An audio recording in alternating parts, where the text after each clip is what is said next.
Hello, everybody. What a week. I say this because I have been on the road for the last week or so. We were in Los Angeles for our live Super Tuesday event, and then I had to head to DC for another event with women leaders, and then I hustled to Detroit, where Bernie Sanders has been. It's part of his massive campaign effort in Michigan right now as we go into the Michigan primary, which is today.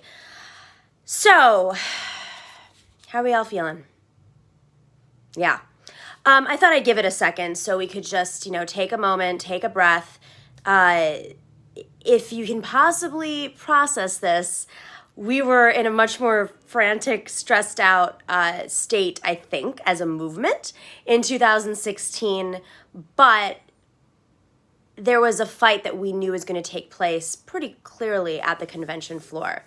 So I'm going to talk to you a little bit about the state of the race. And I know you guys are all very, very stressed right now and nervous about what's going to happen tonight. Where are my notes? I actually took notes. I never do this. I don't even really do this on TV anymore. But there's a lot I want to discuss, and I just don't know if I'm going to have the time to discuss it until after tomorrow the results have come in. So just real quick before we even get started, if you're not subscribing, please subscribe here on our channel and keep up this amazing growth. I mean, we're not even like 6 weeks old and we have like 38,000 subscriptions. And this is really, really important because we want to go out there on the field more and do more in-person interviews. If you can become a patron, please go to patreon.com/the Nomiki Show. I'm going to be, we have some swag that just came in, some new benefits. It's going to be a pretty cool channel once we build it out properly and have like a full team. Right now it's just Dorsey and me. That's what we're doing.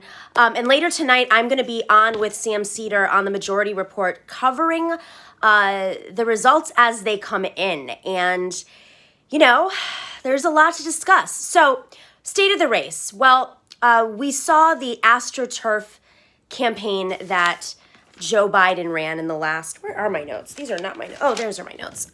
Excuse me. See, I don't have a home studio. This is why you have to become a patron, so we can have a home studio. So what Joe Biden, actually his supporters and his team were able to do in the last 2 weeks was create an AstroTurf campaign. And that AstroTurf campaign was so much of an AstroTurf campaign that he didn't campaign in certain states and he still won them. He used the power of the establishment and the media craving some solidified anti-Bernie candidate to really bring the momentum in and take whatever the undecideds were and possibly the remnants of other people's campaigns to come over and side with him. Now, I'm going to say something that some folks may not agree with, at least right away. And I think that this campaign has always been for Bernie to lose because, even though there's the establishment and the media that is fighting him, he has this incredible movement. And really the last 5 years, he's been out on the trail spreading the message. You see how people who didn't believe in Medicare for All just a couple years ago are now signed on to Medicare for All and are campaigning on Medicare for All. And it is an issue that crosses party lines.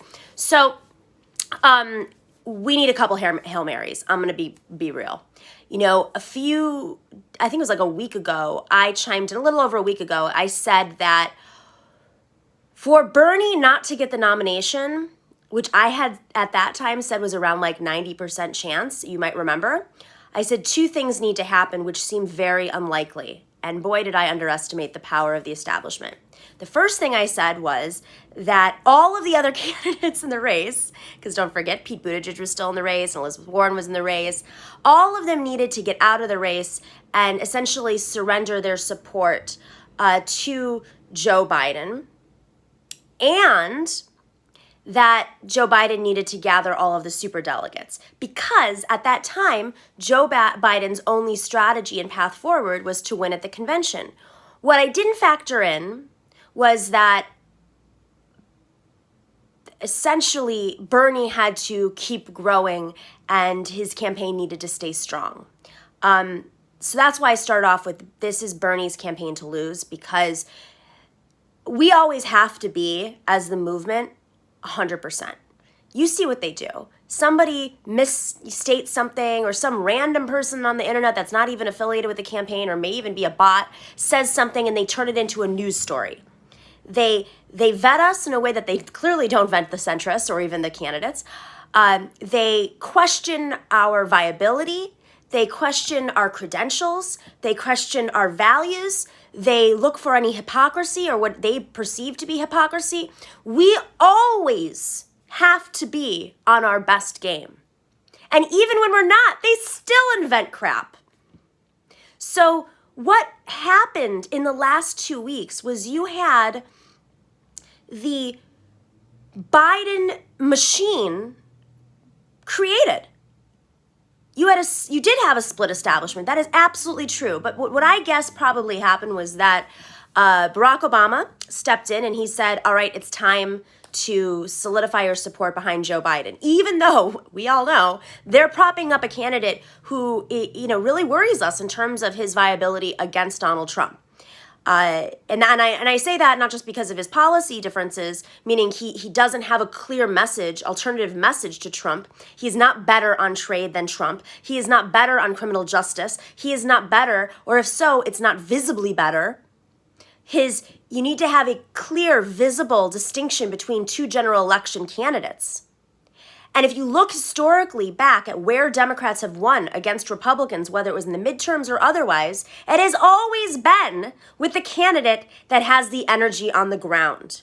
And I am deeply worried, not just how a Biden administration would play out, not just how he would debate on the stage with Donald Trump, not just the amount of crap that's going to be thrown at Biden and as a result, Democrats weakening the Democratic Party brand when facing Trump, but I am deeply, deeply worried that they will not have the base of support to energize Joe Biden and his perceived ticket at the polls.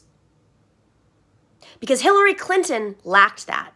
Hillary Clinton, it's not that James Comey or the Bernie Bros or Jill Stein or whatever her excuses are. It's not that honestly, it's not even that the white ladies that they've blamed for voting for Trump, it's not even their fault. Working people did not show up at the rates they needed to win Hillary Clinton the election. And they want to pull away from that because Hillary Clinton did not address economics. You'll notice they always distract away when the answer comes down to, was this about the economy, stupid? And Hillary Clinton did not have the energized base she needed in the Rust Belt, and we warned her of that, and that is reported.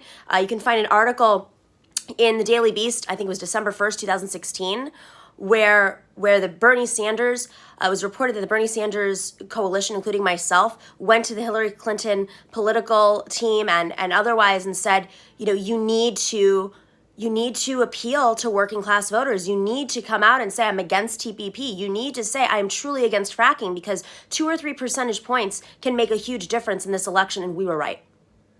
And now we're warning the Democratic establishment that this candidate, Joe Biden, is not electable.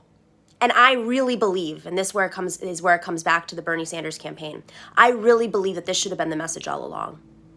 That Bernie Sanders is the most electable candidate in this race. Who are we fooling everybody else? You want to talk about the Democratic Party, the core of the Democratic Party, you got to talk about FDR, and there's only one person in this race who is viable, who has a platform and a record that is up there with the legacy of FDR, that is up there with the legacy of Jesse Jackson's campaign, building a rainbow coalition that's built on economic justice. That should have been the message all along. And I worry that we got distracted. We were focused on key demographics that have always been moved by that message. And by finding validators from the communities that can elaborate on that message. What worked so well in the Latino community Other than the fact that I think that the Latino distrust of the Biden-Obama administration for deporting is a factor that has not been reported on enough. But other than that, you had generations communicating to their fathers and their mothers and their grandparents that they needed to vote for Tio Bernie because Tio Bernie had a real agenda. That generational messaging worked when it came to LGBTQ issues, to passing marriage equality across the country. That it worked with climate change. That is what should and could have worked with Bernie Sanders. Now, we're going to see what happens in Michigan. The polls that came in last time around showed that Hillary Clinton was well in the lead, but there has been some poll adjustments since 2016 because it was truly, truly inaccurate. Bernie's support in Michigan, he does have some solid support with the Arab American community, obviously young people. The Jesse Jackson endorsement was great. I wish it was a little earlier, but you'll take what you can. But here are some of the Hail Marys. I'm going to put on my gray glasses. Oh, actually, no, I'm not. I'm going to keep them off because there's some glare. So Bernie needs some Hail Marys and maybe even an act of God. That wouldn't hurt, right? So the Hail Mary is, of course, the debate. Depending on how well he does tonight, I think will determine what happens with the debate. I think others might disagree with me, but, let's say he goes for the debate and he's very, very strong in the debate, then that might actually create a crystallizing moment where Bernie Sanders is clearly the nominee. Because people will see it up close, up front, that you can't have a situation like this. Just like when Michael Bloomberg got on stage and was annihilated by Elizabeth Warren and others. And he went from, I think Sam Cedars said today, he lit like billions of dollars on fire on stage in 40 seconds. That could very well happen with Joe Biden. We will have to see. Now, I'll give you a little DNC background history here.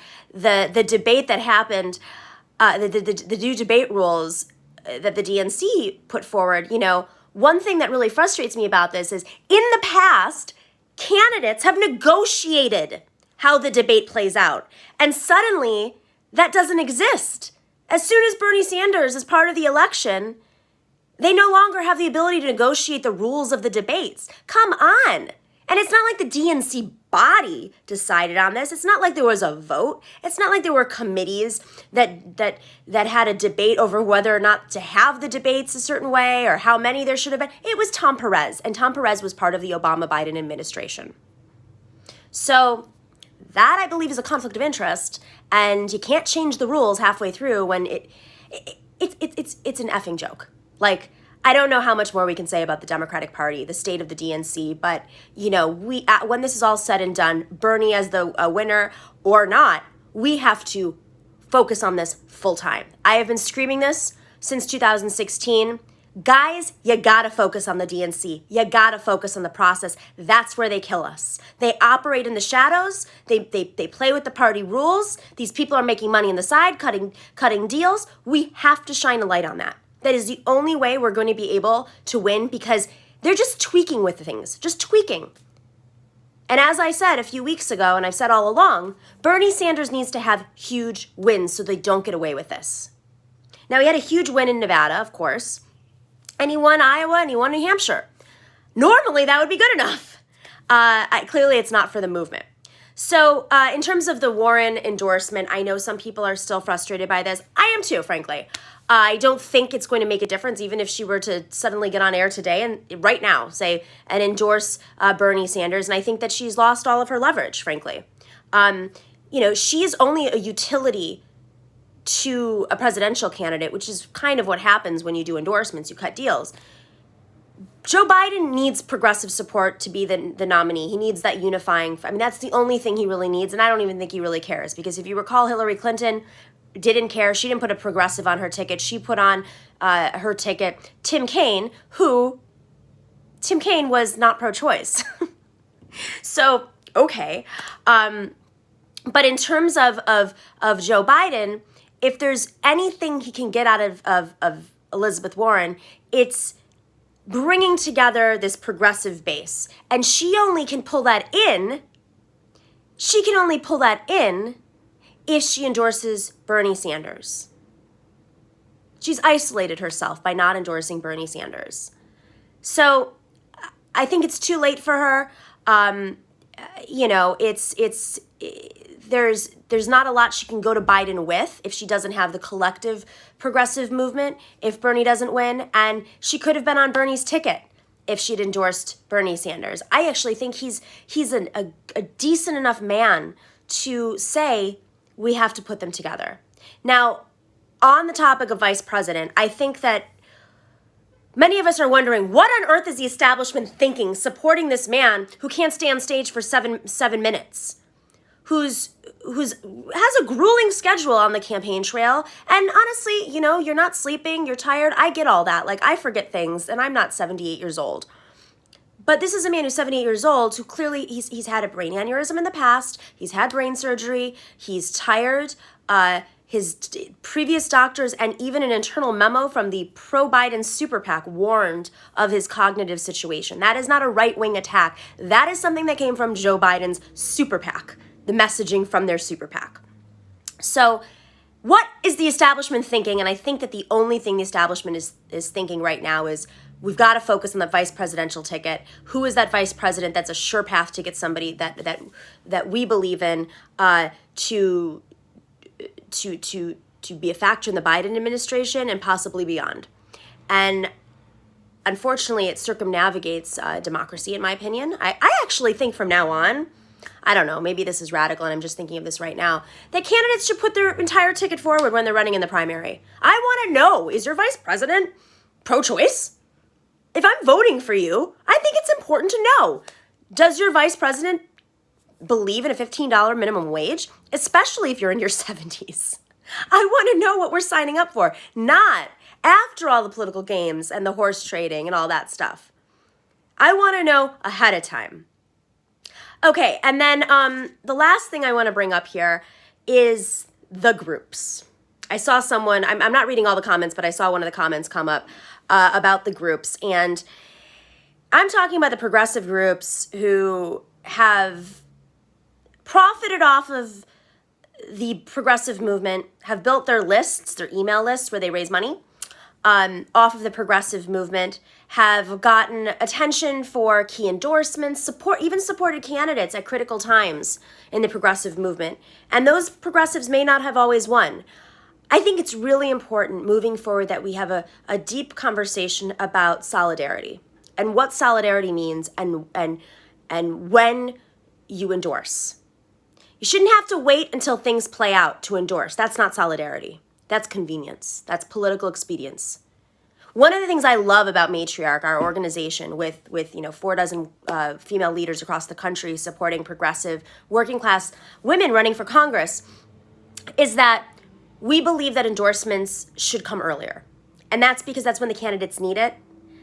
If you come in at the end, after you've proven you can raise some money, get some press, the press comes with a lot of these endorsements. I mean, I know one candidate that Matriarch supported, Nabila Islam.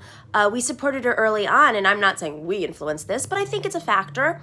She is now getting a slew of endorsements from Ilhan Omar to Abdullah Sayed or to Ben Jealous. I mean, she's had a slew of incredible endorsements, including, Matriarch was one of the first ones. And I say this because if you're a progressive organization, and you're challenging Democrats, or you're progressive on the outside, those endorsements matter in the beginning. It's not swooping in at the end to get paid to do field. It's not swooping in at the end to build your list up, to cover all your bases. It's to support the candidate and the movement from the beginning, so we know that you're an actual ally. That is what solidarity is. And so moving forward, I want us all to think about what we have to demand from these organizations. And let's not forget there's a lot of money attached to organizations, especially if they're top down, especially if they're not democratic from the base up. And there's a lot of frankly, grift. I mean, there's grift everywhere. Trust me, there's grift everywhere.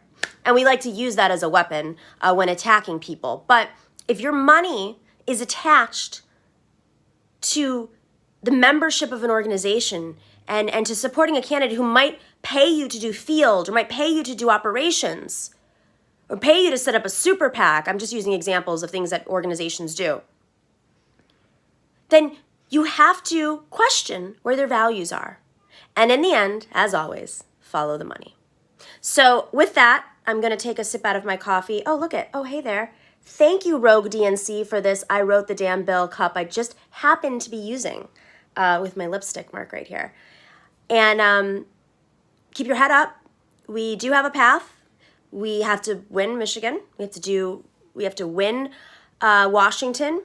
We have to do very well. And even if we don't win and we do very well, he has to knock it out of the ballpark at that debate in Arizona. And I might be going to Arizona, so stay tuned. I was supposed to be there actually this week, but because of the race, things flipped upside down. So we will see where we go, and stay tuned tonight, or tune in tonight, because we're going to be doing live coverage on the Majority Report. Thank you to all of our patrons who are tuning in on patreon.com/The Nomiki Show. Thank you to everybody on YouTube for subscribing. Make sure to click those subscriptions. It'll help us pay to go to Arizona and do some amazing interviews and go to the debate and be in the spin room, because I just confirmed I'll be doing some post-debate analysis. So tune in, and we will give you some behind-the-scenes coverage, especially if you're a patron at Patreon. All right, thanks, guys.